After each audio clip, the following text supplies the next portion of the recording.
What's good, YouTube? Anubis Black is back again for another video, and it is finally time for my next game review marathon to begin. As I mentioned a few months ago, I will be talking about the Looney Tunes games for PS2 in no particular order, starting off with another licensed movie tie-in from the early 2000s. Let's take a closer look at Looney Tunes Back in action to see if it still holds up after all these years.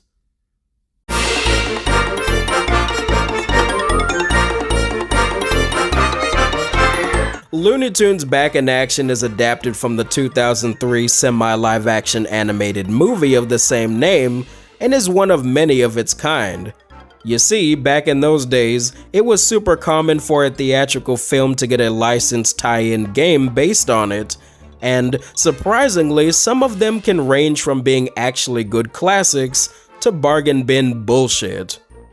I wouldn't exactly call Back in Action a classic per se, but at the very least it was fun to play. Also, this is not the only licensed movie tie-in game for the Looney Tunes franchise. There was a Space Jam basketball game that came out for the PS1, as it was the only other theatrical movie involving these characters at the time. Now, Back in Action was developed by Warthog Games and published by Warner Bros. Interactive.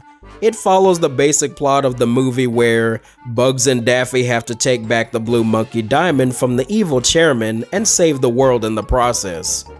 I should mention this game only focuses on the tunes themselves and not the human characters from the movie, which is to be expected and probably for the best. As you can imagine, this style of game is a single-player platformer. Wow, shocking, I know, right? And you play as Bugs and Daffy as they travel across the world from Hollywood, Paris, France, Las Vegas, Area 52, yes, Area 52, not 51, and the Amazon jungle, just like in the movie. Both characters play slightly different and have special abilities that complement each other, like Bugs can double jump and dig underground, while Daffy can flutter as a short glide and swim underwater.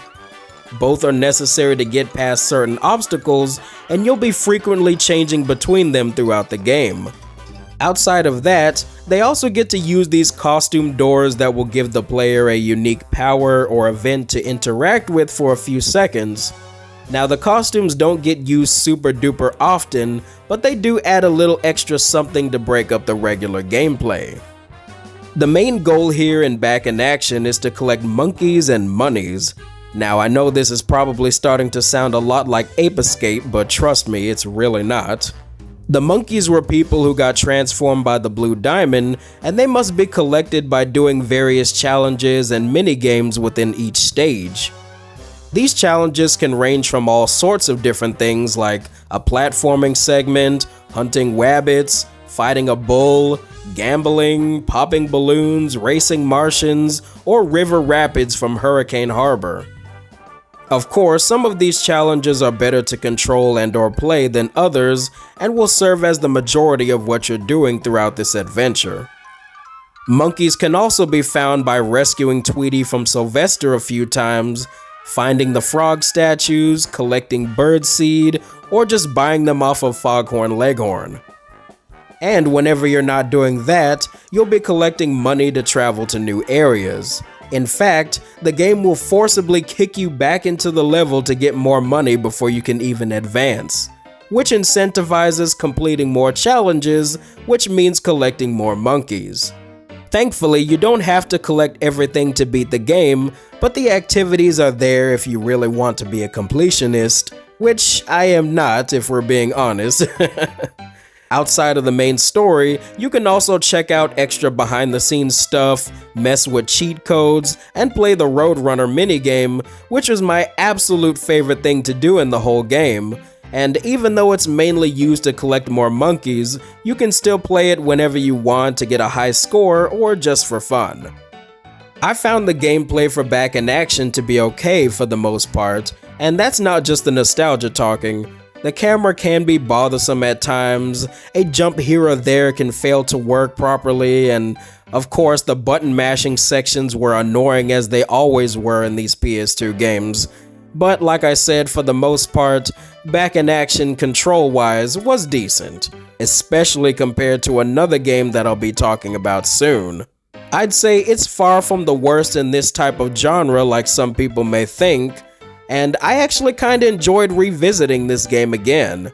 Having the characters banter back and forth with each other can lead to some funny moments and made the more mundane sections of the game a little more tolerable. Even though I will admit they do talk just a bit too often sometimes. Well, at least the voice acting is good, as well as the music in general. And I guess you could say the story is not too shabby either. It definitely feels like a Looney Tunes story, and the game differentiates itself enough from the movie that it can stand as its own separate thing. I feel like that's something most of these licensed games end up getting wrong. If games like Chamber of Secrets, SpongeBob the Movie, and Toy Story 2 can be good, I don't see why this one can't either. I mean, seriously, do you remember seeing anything like this in the actual movie? It's now or never. Yo! You're a very big monkey. Gee, I was sure I'd get to be in the big boss battle. Frankly, I'm tickled pink. So, for everything it's worth, that's about all I have to say on this one. Compared to the many other Looney Tunes games that I've played through recently, this one is average. Definitely not my favorite title, as you'll soon discover, but surprisingly not terrible either. I quite enjoyed returning to this game after so many years, and it was nice to have a little reminder of the good old days. If you're interested in trying out this game, it is available to play on PS2 and GameCube. Or you can just emulate it like I did. Anyway, for the next game in this marathon, I'll be talking about Taz Wanted. Thanks for watching Anubis Black Games as always, have a loony day, and I'll see you again next time. Bye bye.